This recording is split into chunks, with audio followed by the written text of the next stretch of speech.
Oke, kembali lagi di Forum Timnas dan kali ini gue akan membahas pertandingan antara Timnas Indonesia berhadapan dengan Timor Leste U23 yang berakhir dengan skor 1 gol tanpa balas, kemenangan dari Timnas Indonesia. Dan ini membuat hasil ini membuat peluang kita untuk lolos semakin besar. Ya, karena kalau Vietnam mampu menang besok dan juga Thailand mampu menang, maka kita akan lolos sebagai statusnya itu runner up terbaik. Tapi kita nggak ada yang tahu karena pertandingan antara Thailand dan juga Kamboja itu baru main besok. Begitu juga dengan Vietnam yang berhadapan dengan Filipina U23. Ya, kalau mereka bisa menang dua-duanya, maka Indonesia yang lolos. Nah, sebenarnya kalau kita lihat di babak pertama, ya starting eleven itu Sinteyong main sejak awal dengan 4 back yang dia coba untuk bermain lebih ofensif, tetapi yang menjadi permasalahan adalah di babak pertama definitely Indonesia nggak bisa pegang bola. Indonesia tidak bisa mengontrol perjalanan pertandingan. Justru gue bilang ini cukup menyedihkan, cukup amat menyedihkan. Performa timnas di babak pertama itu nyaris nggak bisa kontrol pertandingan lawan Timor Leste. Gue lupa terakhir kali Timor Leste itu bisa memberikan kesulitan kepada Indonesia itu tahun berapa. Ya, mau U23, U19, bahkan sampai senior. Nah, di pertandingan tadi jelas Timor Leste bahkan di babak pertama itu banyak sekali mendapatkan counter berkat kesalahan individual yang kembali lagi terulang dari lini pertahanan, terutama dari sisi fullback. Frankie Misa berkali-kali serangan itu dari sisi dia. Ya, jadi ya gue nggak ngerti lah. Babak pertama itu harusnya kalau Timor Leste punya finishing yang lebih baik aja atau final pass yang jauh lebih baik, itu gue bilang Indonesia bisa kebobolan. Karena begitu banyak peluang, serius, nggak bohong gue. Sedangkan Indonesia ya dapat peluang berbahaya pun finishingnya gue bilang dari pertandingan pertama akumulasi itu kalau ada penangkaran burung di Thailand itu sudah mati semua karena nendangnya itu ngincer burung semua. Gue nggak ngerti, bener-bener gak ngerti sama sekali. Nendang ke arah gawang yang lebarnya itu lebar banget, masih bisa nendang ke burung itu. Gak ngerti pemain timnas levelnya. Cuman ya susah juga kalau disalahin pemain-pemain ini, ya kualitasnya memang segitu.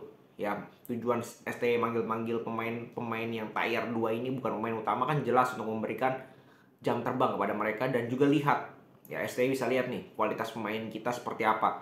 Ya tier 2-nya itu seperti apa ya kan. Ya bisa kalian lihat sendiri memang bapuknya minta ampun. Jauh sekali levelnya dengan tier pertama. Ya yang kebanyakan main di luar negeri.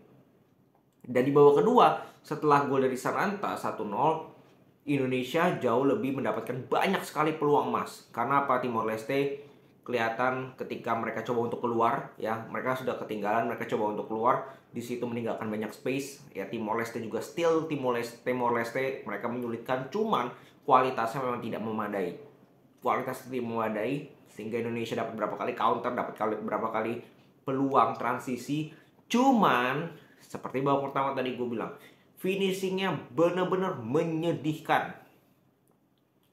Sananta cetak 2 gol, satunya dianulir, itu harusnya onside. Ya, itu harusnya onside. Tapi buang peluangnya itu nggak kalah banyak.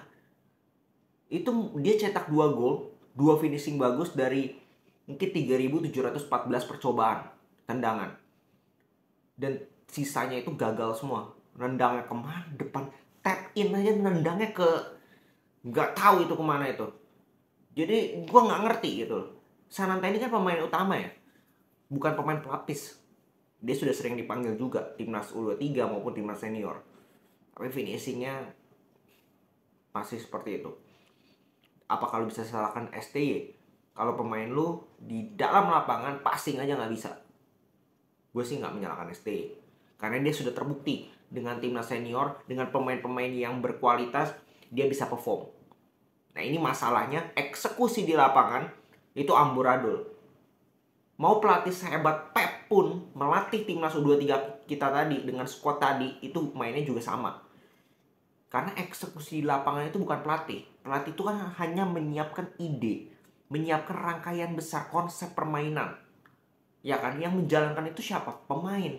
Yang melakukan pergerakan tanpa bola siapa? Pemain. Yang melakukan passing siapa? Pemain. Yang melakukan dribbling siapa? Pemain. Yang melakukan crossing siapa? Pemain. Yang melakukan finishing siapa? Pemain. Bukan STY. Jadi kalau kalau ada hashtag STY out dari kemarin lawan Malaysia, itu nggak make sense sama sekali. Karena idenya itu sudah jelas STY. Dari timnas senior sampai timnas junior dia sama idenya. Cuman eksekusinya berbeda, hasilnya berbeda. Karena apa? Kualitas pemain yang membedakan. Pemain kayak Ragil, Esal, aduh, tadi siapa babak pertama itu namanya nggak terkenal. Ini buapuk banget. Minimal lu main untuk timnas, walaupun skill lu pas-pasan, bakat lu pas-pasan. Contoh Fred, bakat pas-pasan, tapi dia nonjolkan apa? Fighting spirit. Kelihatan ngotot. Ini udah skill pas-pasan, lemes mainnya. Nggak belajar dari pertandingan pertama. Dan kalau gue bilang, lu menang 1-0, STY itu tetap ngamuk-ngamuk di bench atau di ruang ganti nanti. Tadi aja sampai kena kartu kuning. Itu berkali-kali STY itu ngomelin pemain sendiri. Karena memang nggak jalan sistemnya. Eksekusinya bener-bener menyedihkan.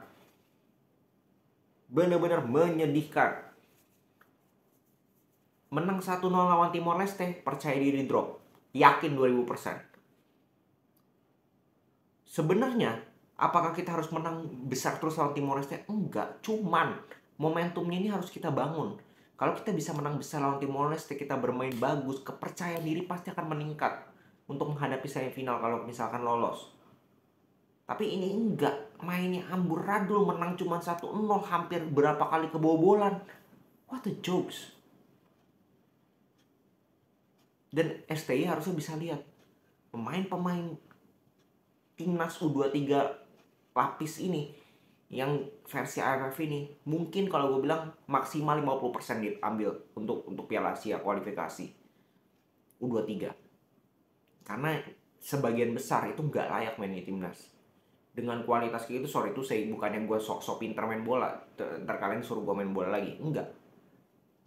Tapi kalau kita bisa lihat, mereka itu harusnya bangga ditunjuk sebagai perwakilan timnas kita. Minimal ada daya juang, minimal ada pride di sana. Mereka tunjukkan kerja keras, mereka tunjukkan ngototnya. Gue nih pemain timnas loh. Gue nih harus memberikan added value untuk negara kita. Ini nggak lemes, Ragil finishing. Tadi peluang besar, Ragil finishingnya kayak itu bocah SMP lebih bagus men finishingnya daripada Ragil tadi. Itu bocah SMP itu bakal lebih bagus. Jadi ya gue lihat dengan squad kayak gini, mau pelatihnya Pep kembali lagi itu nggak bakal kemana-mana.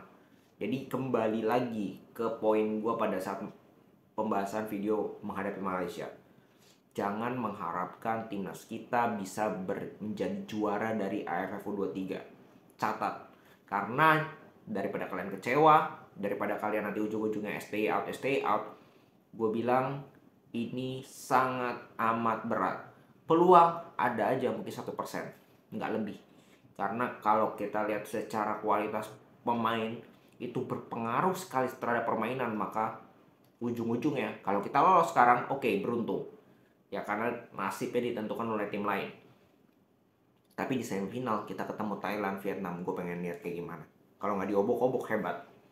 Oke, segitu dulu pembahasan kali ini. Jadi kita lihat nanti apakah kita lolos ke semifinal, itu yang pertama. Dan yang kedua lawan di semifinal siapa. Dan ya kita lihat nanti penampilan timnas kita U23 di semifinal AFF U23. Salam sepak bola Indonesia.